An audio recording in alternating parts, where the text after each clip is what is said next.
네, 말씀을 나누도록 하겠습니다. 여러분, 신앙생활을 하면서 가장 중요한 부분이 있다라고 한다면 저는 최근에 제가 개인적으로 느끼는 건 감사인 것 같아요. 감사라는 것 같아요. 여러분, 감사하기가 쉽지 않잖아요. 우리가 살아가면서 감사하기가 쉽지 않은 것 같아요. 때로는 어떤 여러 가지 일들로 인해서 이 감사를 빼앗기기도 하고, 우리가 그냥 여러 가지 상황을 만나다 보면 훅 놓쳐버리는 게 감사한 것 같아요. 지난번에 말씀을 여러분들과 나누면서도 그런 이야기 했었죠. 말씀을 으르렁거리면서 꽉 잡고 있는 신앙이 돼야 된다고. 근데 너무 쉽게 놓치는 경우들이 많잖아요. 막 은혜를 받았어도 나가다가 나를 정말 힘들게 하는 사람의 그 얼굴만 봤는데도 막 감사가 사라져버리고 막 그러지 않나요? 저는 그럴 때가 있어요. 가끔 그럴 때가 있어요. 막 진짜 여기서 은혜 많이 받고 집에 올라갔다가 잠깐 우리 아내랑 그 살짝 다툼이 생기기도 하고 막 그러면 저도 모르게 감사가 막 훅 사라져 버리는 경우도 많고, 아유 하나님 이게 뭔가요? 설교하고 와서 물론 막 엄청 크게 싸우진 않습니다. 근데 그냥 가끔가다 이렇게 툭 오는 그런 하나가 감사를 놓치게 만드는 경우도 참 많아요. 근데 오늘 본문에 보면 이 감사에 대해서 여러 가지로 성경에선 얘기하는데, 오늘은 특별히 예수님이 좀 직접적으로 얘기하신 부분들이 있어서 이 말씀을 가지고 여러분과 좀 나누고자 해요. 오늘 본문에 보면 나병 환자 10명이 등장을 합니다. 이 한 명, 옛날에처럼 한 명이 등장하는 게 아니라 10명이 등장을 해요. 나병 환자. 예수님이 어느 날 이렇게 길을 가고 계신데 사람들이 막 모여있는 그 자리에 저 멀리서 나병 환자 10명이 예수님께 부르짖는 장면이 나타납니다. 여러분, 나병 환자는 여러분들에게 몇 번이나 설명했지만 나병이라는 것 자체가 굉장히 그 당시에 저주받은 질병이었어요. 그래서 이 나병에 걸렸다라고 얘기를 하면 이 사람은 하나님이 버리셨다, 뭐 저주하셨다, 이런 모든 표현으로 써도 괜찮을 정도로 이 나병이라는 것은 그 당시 굉장히 저주받은 질병이었습니다. 심지어 나병이 어떤 거냐면 문둥병이라고도 하고, 여러분 살이 썩어 들어가는 질병 있잖아요. 여러분들은 보기 힘드실 거예요. 그 문둥병 걸리신 분들을 여러분들이 거의 본 적이 없을 거예요. 근데 저는 이제 소록도라는 곳에 이제 그 나병, 지금 우리나라에서 나병에 걸리셨던, 옛날에 지금은 할머니 할아버지들이죠. 그런 분들이 소록도에 모여 계세요. 그래서 소록도로 봉사활동도 가고 많이 그러는데, 거기에 보면 이런 피부 조직이 썩어 들어가서 막 손가락이 없고 팔이 없고 이런 분들도 굉장히 많아요. 왜냐하면 이게 썩어 들어가니까. 근데 지금도 그거에 대한 완벽한 치료가 안 되는데 그 당시에는 어땠겠어요? 그 당시에는 그냥 걸리면 저주받은 질병이었고, 그리고 눈에 보일 정도로 막 썩어 들어가는 질병이에요. 그 질병을 걸리면 이 사람은 공동체에서 외면됩니다. 가족과도 함께 할 수 없고요, 공동체에서도 함께 할 수 없어요. 그래서 쫓겨납니다. 공동체 밖으로 쫓겨나게 돼요. 그리고 이 사람이 만약이라도 진짜 하나님의 긍휼하심과 하나님의 도우심으로 말미암아 이 사람이 나병을 낫게 되었다, 나병이 깨끗해졌다, 그러면 이제 제사장에게 가서 몸을 보여야 돼요. 이것도 굉장히 수치스러운 일이죠. 자기의 몸을 제사장한테 보여서 제사장이 이렇게 보면서 나병이 다 사라졌는지를 확인하고 나서야 들어오게 되는 거예요. 그러니까 걸린 것도 수치스러웠고 낫는 것도 수치스러운 과정을 겪어야 되는 게 이 나병이라는 거예요. 그러면 이 나병 환자 10명이 예수님께 찾아왔다라는 거죠. 이 사람들은 소망이 없는 사람들이에요. 뭐 이 사람들이 나병에 걸리는 순간 뭐 관계고 종교고 뭐 아무것도 상관이 없어요. 그냥 이 사람들은 하나님께 저주받은 자, 더 이상 소망이 없는 자, 그냥 그렇게 살아가다가 죽는 거예요. 부모님을 만날 수도 없어요. 부모님을 만나는 순간 부모님도 부정한 자가 되기 때문에 결국에는 이 부모님도 쫓겨나게 됩니다. 집 밖으로. 얼마나 괴로운 삶을 살았겠어요.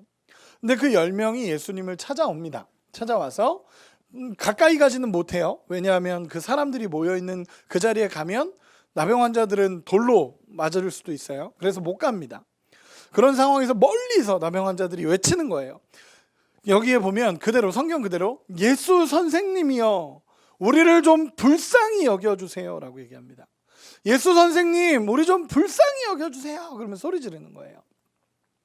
예수님이 그들을 보시고 예수님이 뭐라고 말씀하시냐면 너의 몸을 제사장에게 보여라 라고 얘기하세요. 멀리서 막 저기 수인리 정도 거리에서 막 외치는 거예요. 예수 선생님 저 좀 불쌍히 여겨주세요. 그랬더니 예수님도 여기서 멀리서 너 몸을 제사장한테 가서 보여라 라고 예수님 얘기하셔요. 되게 생뚱맞은 얘기예요, 여러분. 아까 얘기했잖아요. 이 단계가 지금 몇 단계가 뛰어넘어간 거예요. 불러다가 예수님이 예를 들어 손을 얹고 치유해 주시거나 불러다가 네 나병이 나을 거다 그러고 그 자리에서 치유가 되어야만 제사장한테 가서 몸을 보이는 거예요. 근데 이 모든 단계를 뛰어넘고 예수님이 뭐라 그러냐면 너 몸을 제사장한테 가서 보여줘라 라고 얘기해요. 여러분 이것도 되게 어려운 말입니다. 근데 그 사람들이 그 나병 환자 10명이 예 그러고 가요. 근데 성경에 보면 뭐라 그러냐면 가다가 깨끗함을 받은지라 라고 얘기를 해요.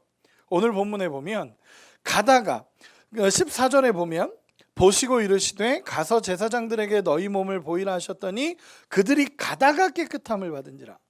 그 자리에서 깨끗함을 받은 게 아니라 그 나병 환자들이 가다가 제사장한테 보여주러 가다가 깨끗해져 버린 거예요. 다 나아 버린 거예요. 여러분 여기까지가 사실 굉장히 놀라운 사건이거든요. 이 사건까지만 봐도 어마어마한 사건이에요. 근데 성경에서는 한 가지를 더 추가하죠. 이 10명이 가다가 다 깨끗함을 받습니다. 그런데 그 중에 한 명만 와서 예수님께 감사하다 그래요. 10명이 다 깨끗함을 받았거든요. 근데 한 명만 와서 예수님 감사합니다. 예수님 나 낫게 해주셔서 감사합니다 라고 고백해요. 그랬더니 예수님이 이렇게 얘기하는 거예요.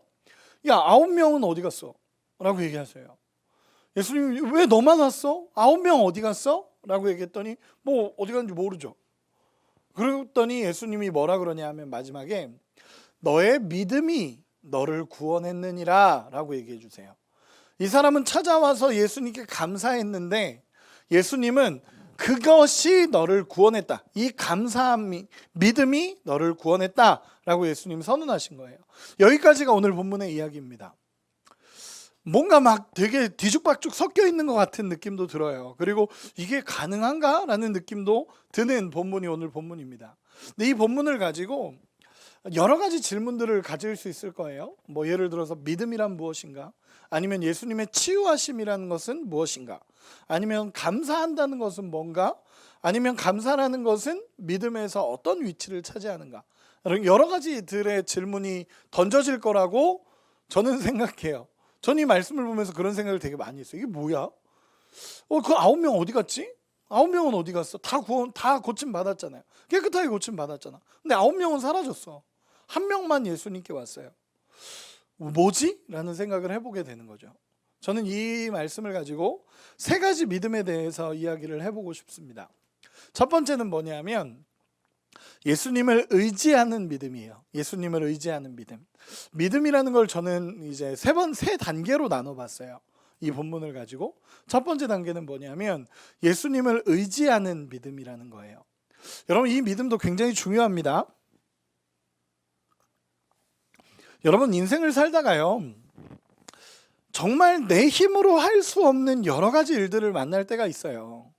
내 힘으로 해결할 수 없는 여러 가지 일들을 만날 때가 있습니다.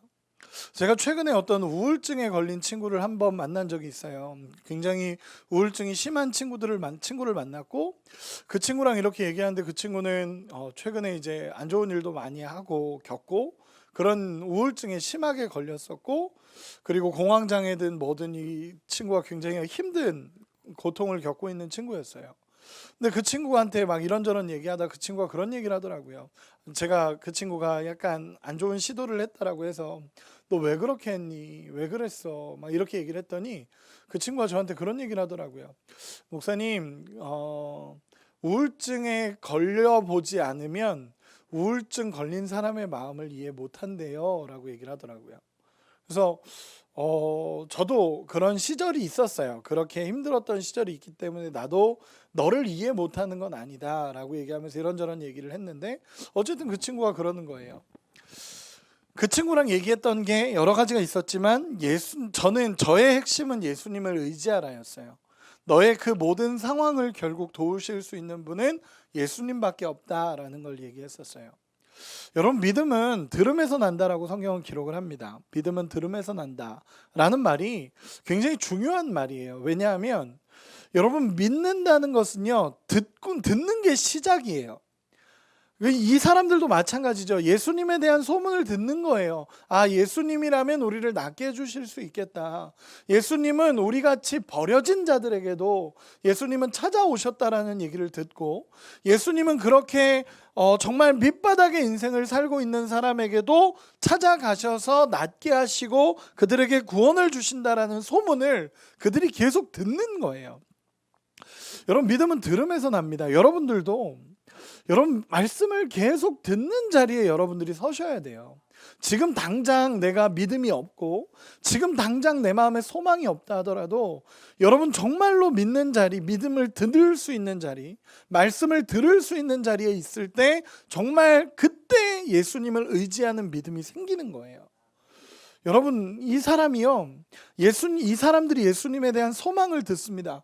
자, 그들은 버려진 자들이거든요. 어떻게 보면 이들은 소망이 없는 사람들이에요. 근데 그 사람들끼리 모여 있는데 그 사람들이 그런 얘기를 하는 거예요. 야, 예수님께 가보자. 혼자의 믿음도 아니에요. 예수님께 가보자. 우리 낫게 해주실 수 있지 않을까? 그분이라면 우리를 치료해 주실 수 있지 않을까? 라는 얘기를 서로 하는 거예요. 그리고 나서의 결론은 우리 예수께 가보자. 그분이라면 혹시 우리를 구원해 주시지 않을까? 우리를 이 죄에서, 이 아픔에서 건져주시지 않을까라는 생각을 한 거죠. 제가 어떤 책을 읽다가 그런 글귀가 있더라고요. 쓰레기 더미에서도 꽃이 피는가? 핀다? 그것을 걸음 삼아서 꽃은 여전히 핀다 라는 글귀가 있어서 전 되게 좋은 글귀여서 이렇게 적어놨었어요. 쓰레기 더미에서도 꽃이 피는가? 그걸 걸음 삼아서 핀다라는 거죠. 그 믿음이라는 것도 마찬가지인 것 같아요. 신앙이라는 것도 마찬가지인 것 같아요. 좌절하고 어려운 상황 속에서도 예수님이라면 이라는 생각이 들면 그때부터는 소망이 생기는 거예요. 믿음이라는 것도 마찬가지로 내가 아무리 절망스러운 상황이 있고 내가 아픈 상황이 있다 하더라도 그 가운데서 예수님에 대한 확신이 들고 소망이 생기면 그때부터가 회복의 시작이에요. 여러분, 저도 여러분들을 모르겠어요. 여러분들이 이런 삶이 있었는지 없었는지는 저는 잘 이해하지 못하지만 누가 해결해 줄 수 없는 여러 가지 어려움 속에 있는 상황들이 때로는 있단 말이에요. 내가 견디고 내 스스로가 이겨낼 수 있는 상황도 있지만 정말 그러지 못할 것 같은 그런 상황 속에서 여러분, 그 안에서 회복을 줄 수 있는 분은 저는 예수님밖에 없다고 확신해요. 여러분들의 인생에도 마찬가지입니다. 이 말씀이 여러분들에게 남았으면 좋겠어요. 그래서 진짜 믿음은 들음에서 난다고 여러분들이 어떤 상황 속에서도 예수님이 떠오를 수 있기를 정말로 소망합니다.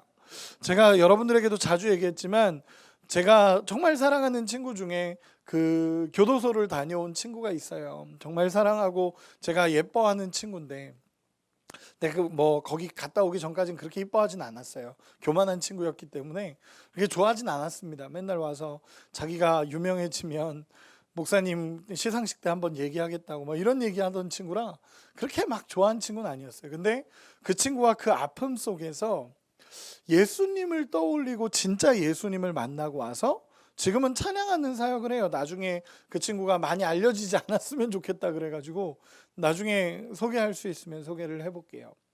근데 어쨌든 그 친구가 그렇게 사역을 감당하는 친구로 바뀌었어요. 정말 그 절망의 자리에서 소망이신 예수님을 발견한 케이스죠. 그래서 저는 오히려 그 친구가 이제 앞으로 더 소망이 그 안에 있다라는 것을 발견하게 돼요.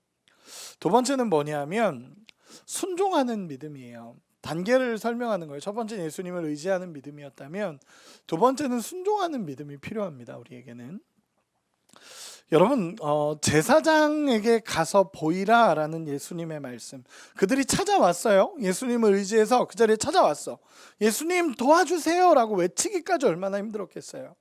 근데 그들은 믿음을 가지고 와서 도와주세요 예수님이라고 외쳤어요. 그럼 예수님이 좀 이렇게 불러다가 얘들아 기다려봐, 여기 앉아봐, 내가 안수해 줄게. 그리고 이렇게 안수해 주시면서 다 낫게 하면 얼마나 좋겠어. 근데 예수님이 그렇게 안 하셨다는 거죠. 예수님이 그렇게 안 하셨어요. 그냥 멀리서 예수님도 뭐라 그러냐면 야, 너 몸을 제사장에게 보여 라고 얘기를 해요. 여러분, 이것만큼 무책임한 말이 어디 있어요, 사실. 그렇지 않아요? 그냥 예수님이 제사장에게 보이는 단계는요, 마지막 단계예요. 다 낫고 나서 그것도 되게 수치스러운 과정이란 말이야. 내 몸을 다 벗어서 그 제사장 앞에서 검사받는 거예요.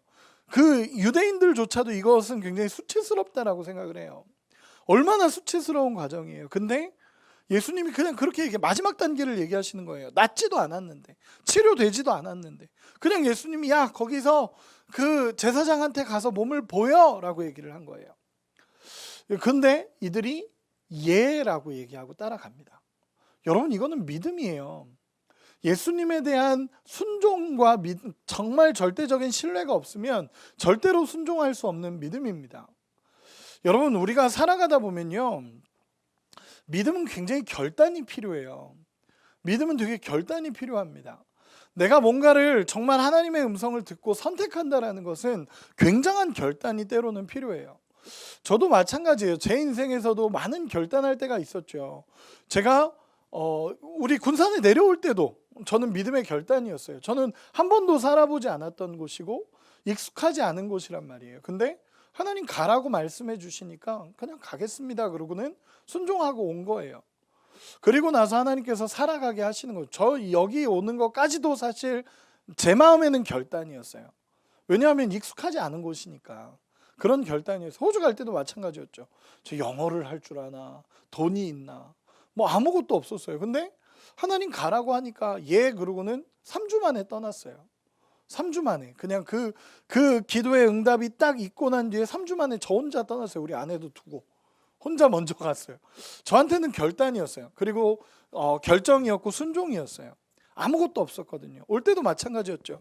호주에서 살겠다라고 결단하고 다 갔으니까 집도 없지, 가구도 없지, 아무것도 없었어요. 근데 돌아오겠다, 하나님 다시 한국으로 가라고 하시니까 예 그러고 가는 거예요. 근데 왔더니 진짜 신기할 정도로 하나님이 다 열어주시는 거예요.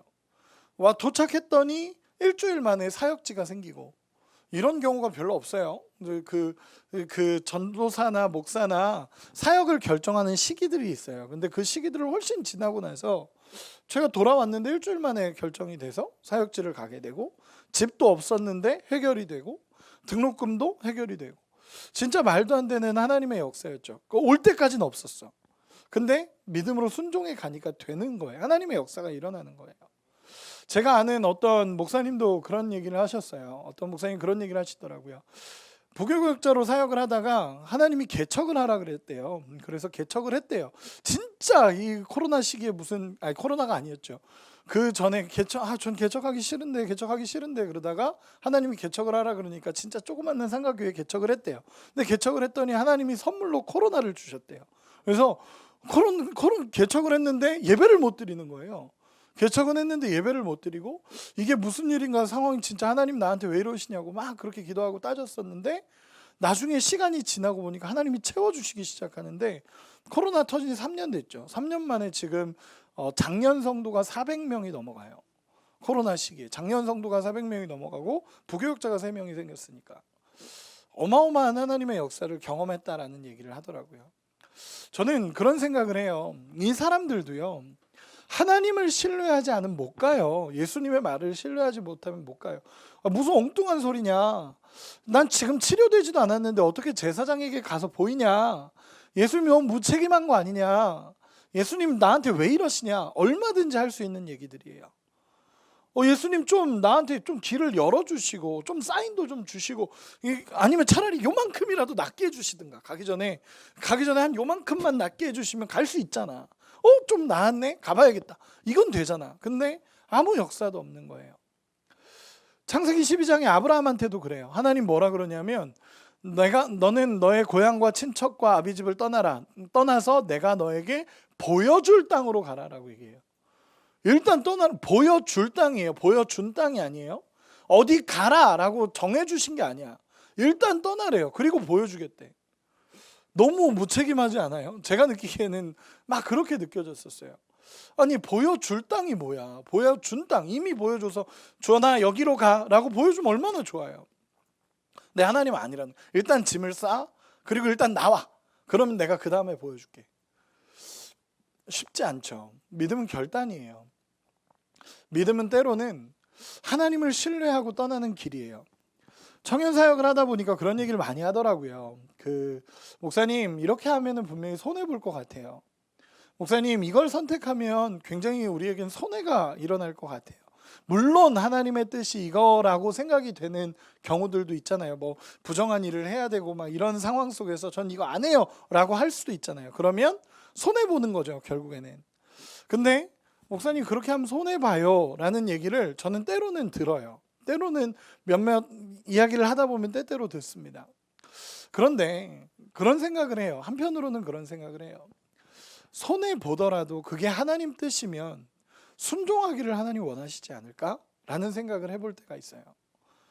물론 그 상황을 다 모르니까 저는 그거에 대해서 얘기하진 않습니다. 그 상황에서 어떻게 펼쳐질지 모르니까. 그러나 절대적인 전제, 절대적인 큰 대전제는 뭐냐면 하나님의 뜻이면 순종할 수 있는 믿음이 있어야 된다라는 거예요. 상황이나 환경보다도 하나님의 절대적인 뜻이라면 내가 순종해가는 원칙이 있어야 되지 않을까라는 생각을 해보게 됩니다. 그리고 나서 이 사람이 순종하고 따라갈 때 오늘 본문에 보면 가다가 나아요. 가다가. 저는 이 말씀이 굉장히 중요하다고 생각해요. 가다가 나아요. 제사장에게 가다가 나아요.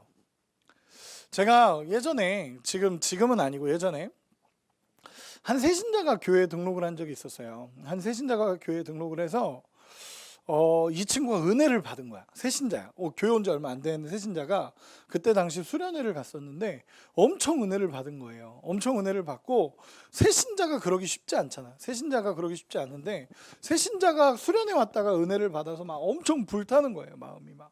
그래가지고 저한테도 한번 찾아와서 목사님 정말 예수님 뜻대로 살려면 어떻게 해야 됩니까? 막 이렇게 물어봤었어요.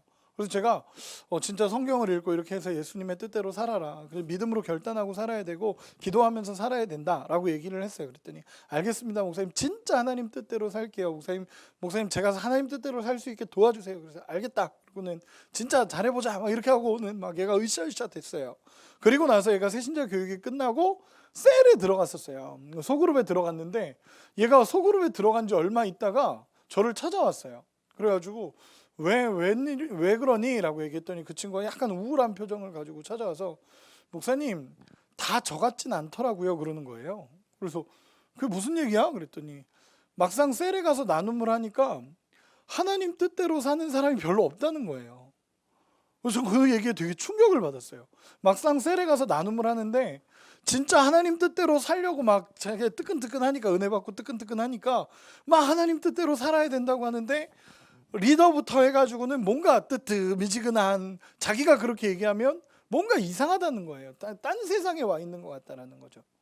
교회 안에 소그룹인데 자기는 믿음이 그 소그룹 안에서 믿음을 못 느낀다고 얘기를 하더라고요. 저런 우리 교회 청년들 아니에요. 우리 혹시라도 우리 소그룹인가 하는 사람들 일단 그거 아니에요.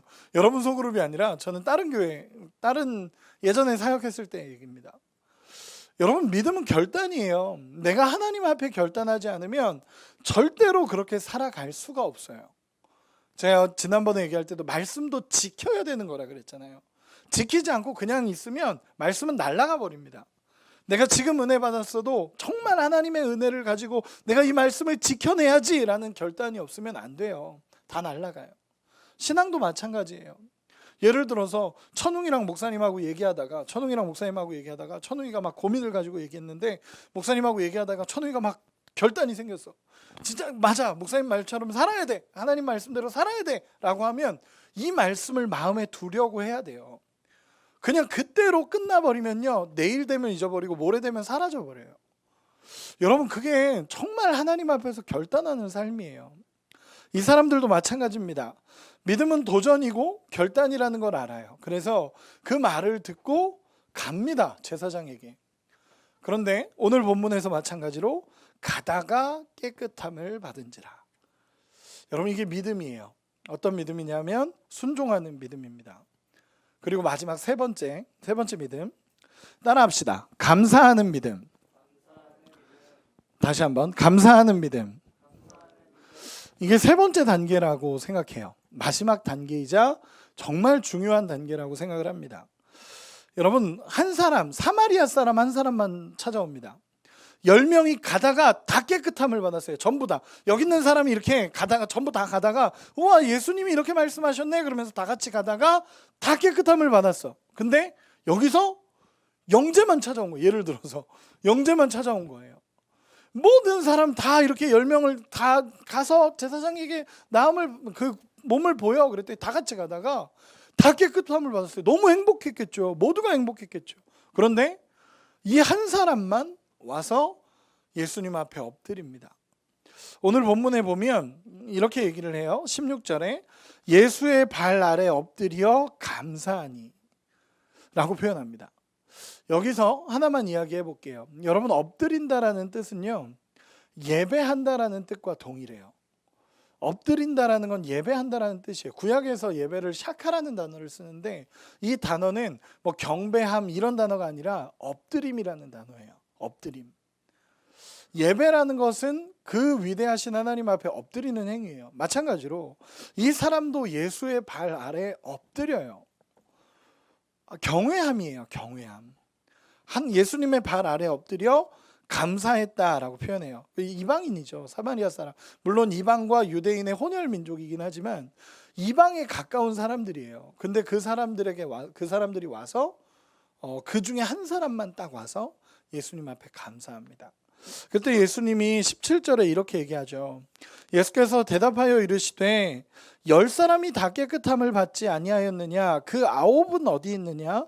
이 이방인 외에는 하나님께 영광을 돌리러 돌아온 자가 없느냐 하시고, 여기서 우리가 중요하게 알아야 될 게 있어요. 뭐냐면 이 이방인이 엎드려서 감사한 것을 예수님은 18절에 하나님께 영광을 돌리러 라고 표현해요.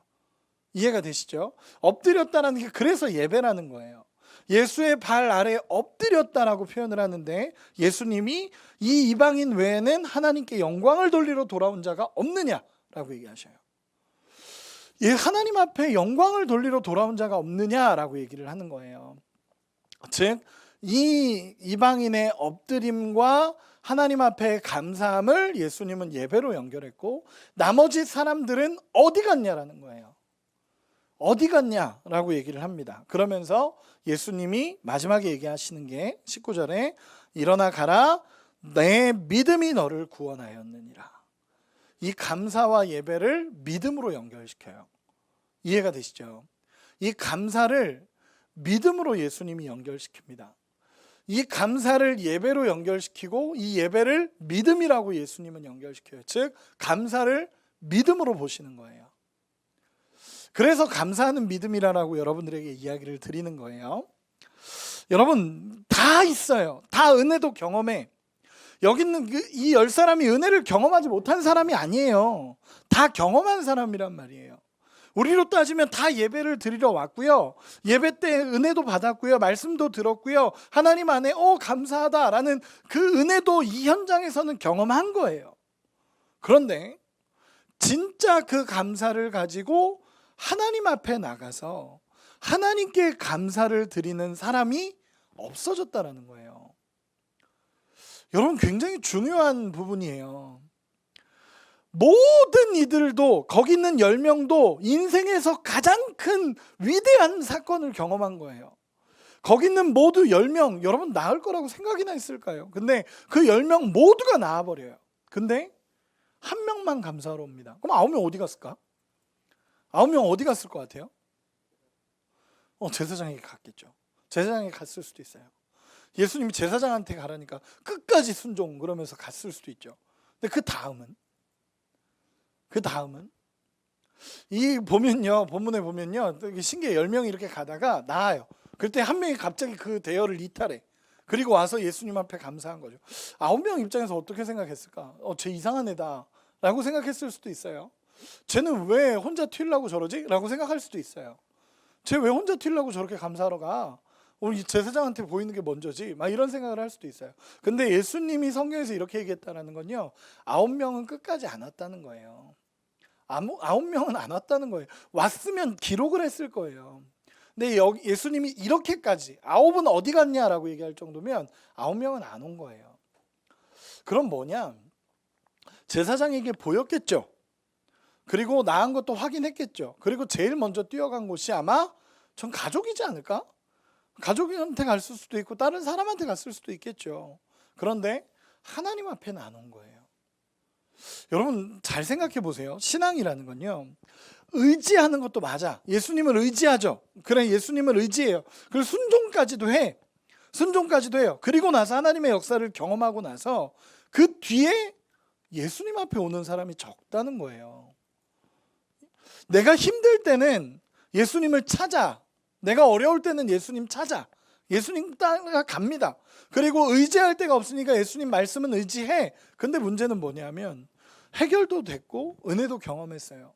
그런데 그 은혜를 경험하고 나서 예수님께 와서 주님 정말 감사합니다라고 표현한 사람이 너무 적다라는 거예요. 저도 이런 친구들 많이 봤어요. 정말로 많이 봤어요. 하다가 정말 어떤 친구가 저한테 찾아와서 목사님한테 저한테 기도 제목을 엄청 부탁한 적이 있었어요. 그래서 엄청 기도 제목을 부탁해서 진짜 간절하게 그 친구를 위해서 기도했어요. 매일매일 기도하고 그랬어요. 근데 소식이 없는 거예요. 그래서 저는 정말 충격이다. 아유, 잘 안 됐나 보다. 그리고는 말도 못 걸고 있었어. 말도 못 걸고 있었어. 근데 가서 야, 너 그 나중에 만나게 돼서 진짜 조심스럽게 야, 너 그때 그거 어떻게 됐어? 그랬더니 목사님 다 해결됐어요 그러는 거예요. 근데 왜 말도 안 해주고 그래? 그때 잊어버렸다 그러는 거예요. 이걸 진짜 저는 엄청 긴장하고 있었거든요. 그 친구를 해결을 위해서 엄청 기도하고 있었어요. 근데 잊어버렸다 그러는 거예요. 거기서 저도 깨달았어요. 이 말씀이 그런 거에서 깨달아지더라고요. 감사하러 오는 자는 적구나. 진짜 신앙을 경험하고 예수님의 은혜를 경험하면서 예수님 앞에 나와서 감사하는 자가 너무 적구나. 우리 여기 있는 고3 친구들도 있어요. 고3에서 졸업한 친구들도 있는데 고3에서 하나님 앞에 얼마나 진짜 간절해요. 하나님 해결해 주세요. 대학 가고 싶어요. 하나님이 대학 해결해 주세요. 하나님 들어가고 싶어요. 막 하겠죠. 그리고 나서 합격했어. 그리고 하나님 도우셨다는 걸 알아. 그러면 예수님 앞에 와서 진짜 감사를 표현하느냐라는 거예요. 늦지 않았어요. 아직 입학 안 했어요, 여러분. 진짜 하나님 앞에 감사할 수 있는 거예요. 우리의 삶도 마찬가지지 않을까? 성경은 정확하게 기록을 해요. 감사를 표현합니다. 여러분, 감사가 사라질 때가 위기예요. 믿음이 있으면서도 감사가 없는 사람들이 있고요. 믿음이 있으면서도 무덤덤한 사람들이 있고요. 믿는다고 하면서도 무례한 사람들도 있어요. 믿는다고 하면서도 하나님 앞에 무례해요. 하나님 앞에 예의가 없어요. 그런 사람도 사실 굉장히 많아요. 하나님이 무슨 그 램프에 봐봐 뭐 이런 것처럼 진짜 램프에 뭐 그런 거 있잖아요. 램프에 봐봐는 만화인데 어쨌든 그 알라딘 요술 램프 같은 거 있잖아요. 그런 것처럼 그냥 예수님이 무슨 뭐 들어주는 사람처럼 여기고 무례한 사람도 너무너무 많아요. 여러분 믿음이 있으면요, 제가 늘 여러분들에게 얘기하지만 믿음이라는 건 영적인 질서가 세워져 가는 거예요. 내가 하나님 앞에 어떻게 감사를 돌리는지, 내가 있어야 할 곳에 있어야 되고 없어야 될 곳에 없는 것, 하나님이 원하는 뜻을 따라가고 원하지 않는 것을 내려놓는 것, 이런 여러 가지가 영적인 예의이자 영적인 성장이에요. 질서라는 거예요. 마찬가지입니다. 우리가 정말 하나님 앞에 예의가 있다라는 것, 하나님의 은혜를 경험한다라는 건 감사하는 신앙이에요. 그래서 마지막 단계로 잡은 거예요. 의지하는 신앙, 순종하는 신앙, 그리고 마지막 감사하는 믿음. 감사하는 믿음이 우리에게 있기를 정말로 소망해 봅니다. 그리고 나서 이 감사에 대해서 여러분들과 어떻게 나누면 더 좋을까라는 생각을 하다가 그런 말씀이 묵상이 됐어요. 여러분, 우리가 감사한다고 해서 하나님이 뭔가 더 영광스러워지는 건 아니에요. 그렇지 않아요? 뭐 하나님이 영광 받으실 하나님이 우리가 영광을 돌려요. 막 감사를 돌린다고 해서 하나님이 갑자기 더 영광스러워지는 것도 아니에요. 하나님이 내가 영광 받기 원한다라고 얘기를 하셔서 하나님 무슨 영광이 이렇게 쌓이는 것처럼 그런 게 아니라는 거예요. 뭐 하나님이 지금 10 정도로 영광을 받고 있는데 내가 영광을 돌린다고 해서 하나님이 20이 되고 30이 되고 이런 게 아니에요. 하나님은 그 자체로 영광스러우신 분이에요. 그냥 영광스러운 분이에요. 영광을 돌리는 건 우리예요. 하나님이 더 영광스러워지는 것도 아니고 하나님이 우리가 감사한다고 해서 하나님이 더 위대해지는 것도 아니에요. 그러면 이렇게 한번 물어봅시다. 우리가 감사할 때 그 감사를 가장 먼저 듣는 사람이 누굴까? 나예요, 나. 내 영혼이에요, 내 영혼. 여러분, 하나님 감사합니다 이 얘기를 하나님이 받으시기도 하지만 내 영혼이 먼저 듣는 거예요. 내 영혼이, 우리가 그러잖아. 우리 찬양 중에도 내 영혼아 주님을 송축하라 라고 얘기하잖아요. 내 영혼아 주님을 송축하라. 맞죠? 그 찬양. 내 영혼아 주님을 송축하라. 뭐 이런 찬양이 있어요. 어쨌든 내 영이 주님을 찬양합니다. 내 영혼아 여호와를 송축하라. 내 영혼아 여호와를 송축하라. 시편에 너무 많이 나오는 고백들이죠. 내 영혼아 여호와를 송축하라. 여호와께 영광 돌리면 제일 먼저 듣는 사람은요, 나예요, 나. 그럼 다시 얘기해 보면 감사는 오히려 우리를 향한 하나님의 축복이에요. 저는 그렇게 느껴졌었어요. 오늘 말씀을 준비하면서 내가 하나님 감사합니다라고 고백하는 건 오히려 나를 향한 하나님의 축복이다라는 마음으로 느껴졌어요. 내가 하나님 영광 돌립니다라는 것은요, 내 영혼을 향한 하나님의 축복이고, 하나님 감사합니다라는 고백은요, 오히려 내 영혼을 향한 하나님의 축복의 메시지로 느껴졌었어요. 여러분, 이제 말씀을 좀 정리해 볼게요. 저는 예배하는 순간, 찬양하는 순간, 감사하는 순간 우리 영혼의 꽃이 핀다고 생각해요. 우리의 영혼의 회복이 일어난다라고 생각해요. 오늘 본문을 마지막으로 정리하고 마무리하겠습니다. 여러분, 이들은요 절망 가운데서 예수님을 찾을 수밖에 없었던 사람이에요. 모두 10명 모두. 그중에 뭐 9명은 괜찮다 이 정도가 아니라 10명 모두 절망 가운데 있습니다. 그리고 예수님을 의지했을 때 예수님의 말씀에 순종하는 믿음까지도 경험해요. 아, 순종해야지. 이것밖에 방법이 없구나. 그래, 예수님 말씀에 순종하자. 거기까지는 돼요.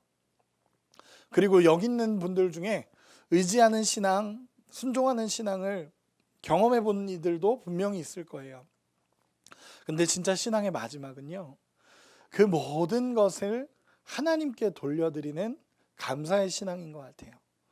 하나님 앞에 감사합니다라고 고백하면서 진짜 예수님이 나를 구원해 주신 은혜에 대한 감사, 오늘도 살아가게 하시는 은혜에 대한 감사, 정말 나를 이곳까지 인도해 오시고 지금도 이끌어 가시는 하나님에 대한 감사가 우리 마음에 회복되기를, 그래서 진짜 하나님 앞에 엎드려 감사하는 예배가 회복되는 우리 모두가 되기를 예수님의 이름으로 축원합니다.